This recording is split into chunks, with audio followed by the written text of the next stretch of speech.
कालू जी, काफी दिन हो गए हैं, आप काम पर नहीं गए और ना ही भोजन ढूंढने के लिए जाते हैं। क्या सारी उम्र इसी तरह ही आलसी और बेईमान ही रहेंगे? बस कर नीलो, क्या करूं मैं? जो भी काम करूं तुम्हारी सलाहों के कारण डूब जाता है। तुम्हारी सलाहें वैसे ही नैश होती हैं। अरे आप काम में बेईमानी छोड़ें तो तभी आपका कोई काम चलेगा। बस कर नीलो, मुझे गुस्सा आ जाएगा और मैं गुस्से में कुछ उल्टा ही बोल जाऊंगा। कालू कौवा गुस्से से ये कहकर घर से बाहर निकल जाता है। वो सारा दिन और सारी रात घर से बाहर रहता है। अगले दिन कालू कौवा घर वापस आता है। कालू जी, आप कहाँ गए थे? मैं तो आपके बारे में चिंतित हो गई थी। नीलो, तुम्हारी बातों की ही वजह से मैं घर से बाहर गया था, ताकि तुम्हें अकल आ जाए और आइंदा ऐसे लड़ाई मत करो। ठीक है कालू जी, आइंदा से नहीं करूँगी।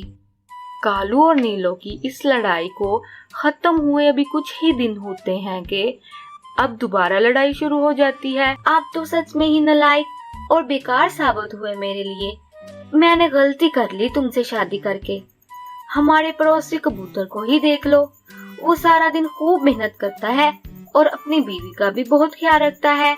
और एक तुम हो जो सारा दिन घर बैठे रहते हो, आलसी कहीं का।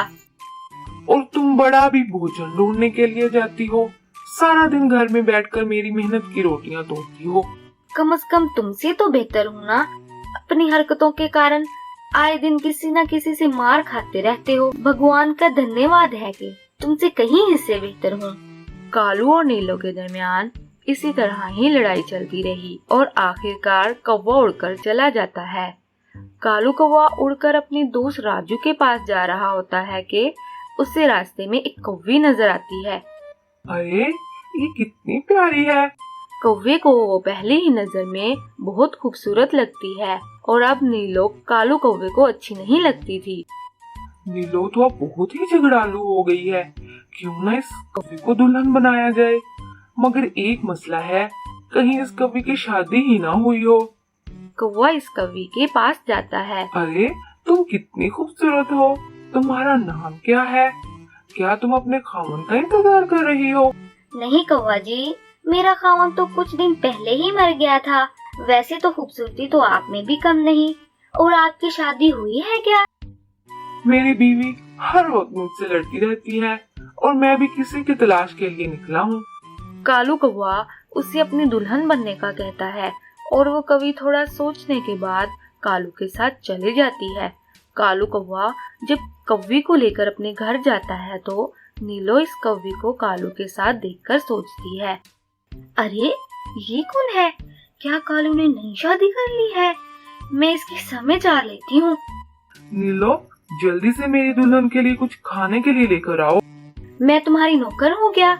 जाओ खुद ही लेकर आओ। कालू खुद ही अपनी नई दुल्हन के लिए खाने को भोजन लेकर आता है। यूं ही दिन गुजरते रहे। अब तो कालू नीलो का ख्याल भी नहीं रखता था और ना ही इससे भोजन ला कर देता था। अरे ये नई दुल्हन तो मेरे लिए अजाब बन गई है। मुझे कुछ करना होगा। अगर मैं इस दुल्हन को मारती हूँ तो कालू मुझे नहीं छोड़ेगा। मुझे इन दोनों को ही मारना पड़ेगा। अगले दिन सुबह कालू भोजन की तलाश के लिए जाता है तो नीलो इस कवि को एक दूध का गिलास देती है जिसमें जहर मिला होता है। अरे, इस नीलो को खैर है। लगता है भगवान ने इसका दिल नरम कर दिया है। कौवी वो दूध पी लेती है और दूध पीने के बाद फौरन मर जाती है। नीलो इस कौवी को नजदीक नदी में ही फेंक देती है। शाम के समय कालू कौवा घर वापस आता है। मेरी प्यारी बीवी कहाँ गई है? कालू जी, वो मुझे तो ये कहकर गई कि पानी पीकर आ रही हूँ। अभी अभी ही निकली है। आप इतनी देर तक ये दूध पी लें। मैं नहीं पीऊंगा। कालू जी, बस अब गुस्सा छोड़ दें और मुझे माफ कर दे। कालू का दिल नरम हो जाता है और नीलो का दिया हुआ दूध पी लेता है। कालू दूध पीते ही इस दुनिया से चला जाता है। तो दोस्तों, इस कहानी से हमें ये सबक मिलता है कि लड़ाई झगड़े से बाज रहना चाहिए और अपने दुश्मनों पर कभी भी विश्वास नहीं करना चाहिए।